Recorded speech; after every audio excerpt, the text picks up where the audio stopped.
So in this video, I want to talk about how it's really never too late to invest into Pokemon. Now, I don't want you guys to take that saying out of context and apply it to everything. There's obviously some limitations to that saying. There are some things that have maybe grown exponentially to a price point where it's maybe not the best use of money. But generally speaking, for newer sets, I would say maybe, within 5 years old, it's really generally never too, at least in my opinion, not too late to invest into whatever product, whatever set. And I'm going to give you guys an example here with 151. I just recently bought this a month and a half ago. I made a video, and I'm going to just give this as an example so you guys can maybe apply this to some other sets, maybe some Sword and Shield sets, maybe some other Scarlet and Violet era sets where you maybe look at those and are like, I missed the boat, but did you really? But before I talk about this topic, I do want to mention something quickly here. So when I make these videos, I've seen some of the comments. Everyone, has complained in the comments, like a large amount of people saying that the audio is too quiet, I can't hear you. Now, I've replayed all of those videos on my end on YouTube. I haven't had that issue for me, but I do have to admit the, phone I was using, back then to record, it was kind of old. It was an iPhone 12. Now I just bought the newest iPhone, the iPhone 17. It wasn't specifically to record these videos, but I just upgraded. So hopefully there's no audio quality issues moving forward. So I just want to get that out the way and tell you guys that I did buy a new phone. So hopefully the audio quality is a lot better. But getting into the topic here, I guess I'll first give this as an example of how it's really never too late. And I've learned that over the years, and that's why I bought this just recently, even though, I should have bought it when it came out, and you can, make all these arguments, but it's never really too late. And I'll, give an example with this. So 151, I just bought these a month and a half ago. And at that time, market price was about $80. Okay. It was like around 80. Now, I didn't really want to pay 80. So I was like, I looked locally on Facebook Marketplace, and I was able to find, these in the high 60s. Now, this is pretty much what I have of 151. I mean, I don't really have much. Like, this was basically like, I called it my last opportunity to, invest into 151 before things got extremely expensive. Booster bundles were the most attractive thing at the time, price point wise. ETBs, I believe at that time, were still north of $300. Now they're 400. And I was like, you know what? Price per pack, this price point, I'm buying it under market. Even though, yes, at 60, high 60s, did I miss the easy money, possibly buying in the 50s, maybe sub 50s, like way earlier on? Yes, but you have to move on forward from looking back at those price points and look at the now, like, okay, did I miss the easy money? Sure. But do I still see at this current price point great potential for this product, at this price point? And when I did the math, I'm like, okay, 151, the ETBs are like over $300. These booster bundles are, like around $80. If I'm paying high 60s, what is the price per pack for each one? It's about what, $11, like around there, $11, $12. So I was like, you know what? Realistically thinking here, 151 is $11 to $12. Really, I see that as the limit. Is that really the highest it's gonna go? And in my mind, I'm like, okay, if the ETBs can get this expensive, 151 is a generational set. It's very popular. I truly believe there is a higher ceiling for this, even though I did miss out on the easy money. At this time, this is still, I see it as a great opportunity when I'm not comparing, what I could have bought it at. That's the biggest thing, is when you compare, what you could have bought it at, it might stop you from investing into something. But you have to look at the now and be like, okay, all that stuff in the past is done for. I can't go back in time and change anything. Is it still a great opportunity now? And for 151, it's like about 2 years old. In 2 or 3 years, do I think it's going to be higher than it is now by a large margin for 151 in the price point I bought this at? 100%. So I made the play, right? I bought them. Obviously, it's not a crazy amount, but I bought all of them that I could, and I'm very glad I did because, like I said, I bought this about a month and a half ago. And like I said, I paid around high 60s. What is it at today? I just checked TCG Player. It is at $110. $110. That is crazy, right? And it just goes to show you, even though I missed out on the easy money, right? And it's hard to, move past that mental barrier that I could have bought it at that price point. I could have bought them at $50. I could have bought them at MSRP. I could have, but getting past that mental barrier, you have to look at the now. This set is still pretty new.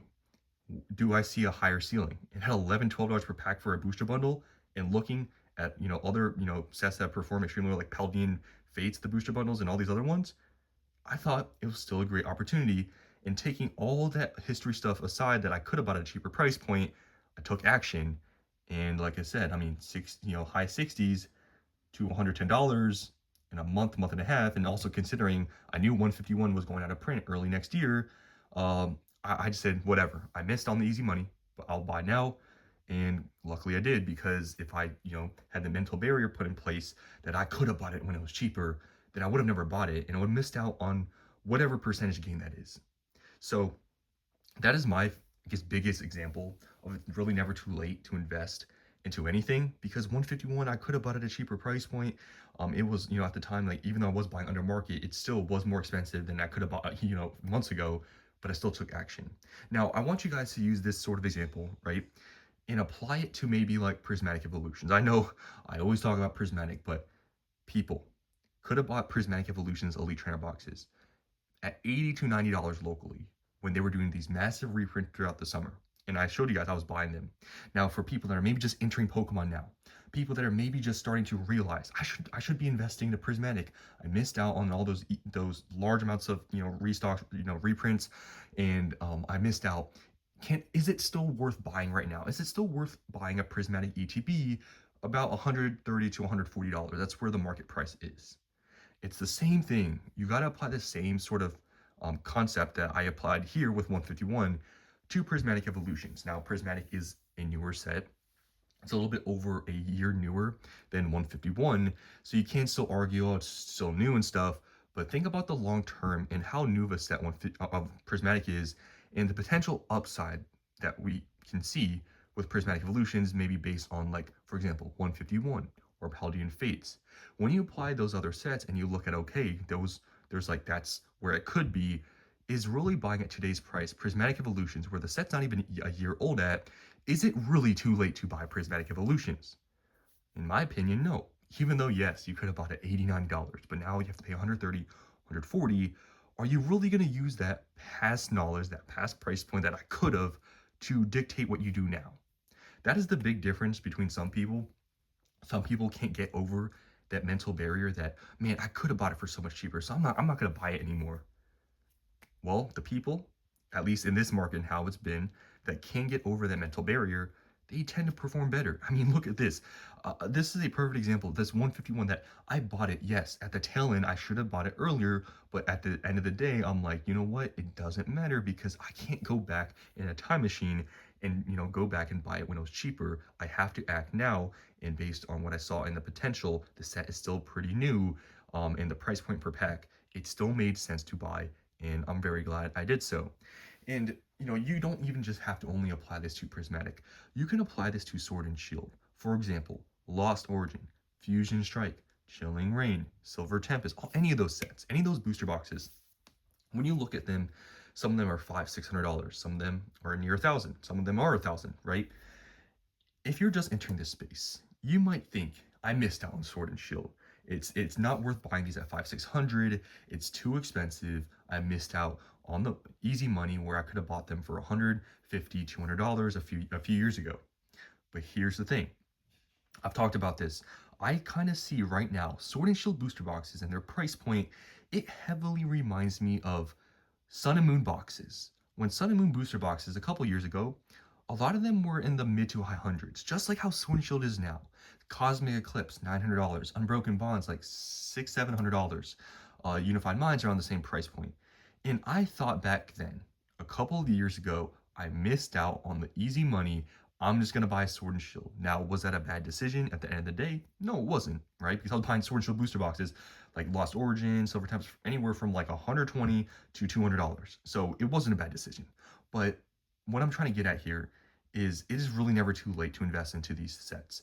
Like I said, there are some limitations. Like, okay, let's say, for example, a team up booster box is 9 to 10 grand. Do I think that's the best investment? No, right? Will it continue to go up? Sure. But for it to double $20,000, how likely is that to happen rather than maybe, Lost Origin or maybe Chilling Reign? So that's where you can't apply this to every single thing, right? You have to use some, intuition, you have to use some brain cells, right? But generally speaking, it is really never too late to invest into these things. Now, there are some examples maybe like of 151 where I can maybe argue differently, like, okay, like specifically in this example for the booster bundles, the price point still made sense, right? $11 per pack, that's not that expensive generally speaking from looking at other past previous sets. But like, for example, PC ETBs at $1,000, regular ETBs at 400, is that your best use of your money? That is more, of a debate, right? Because it's still a new set. It's only 2 years old. In a couple of years, will those normal ETBs maybe be 700, 800? Will the PC ETBs maybe be 2 grand? It's possible, but there are some caveats, I guess, to what I'm trying to say here. But there are still like opportunities for some products, for some sets that are better than other products. And for 151, it was booster bundles. At this point in time, though, like I said, booster bundles are $110.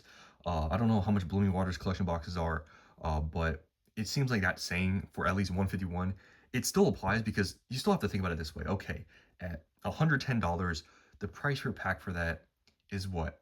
$17, $18? Whatever the math is, $17. I can't, I don't know what the math is, right? Because there's 6 packs in here, it's $110. I don't know what the math is. It's like $17, $18, something like that. We've seen like sets like Evolving Skies and all these other sets where individual packs go for $30, $40.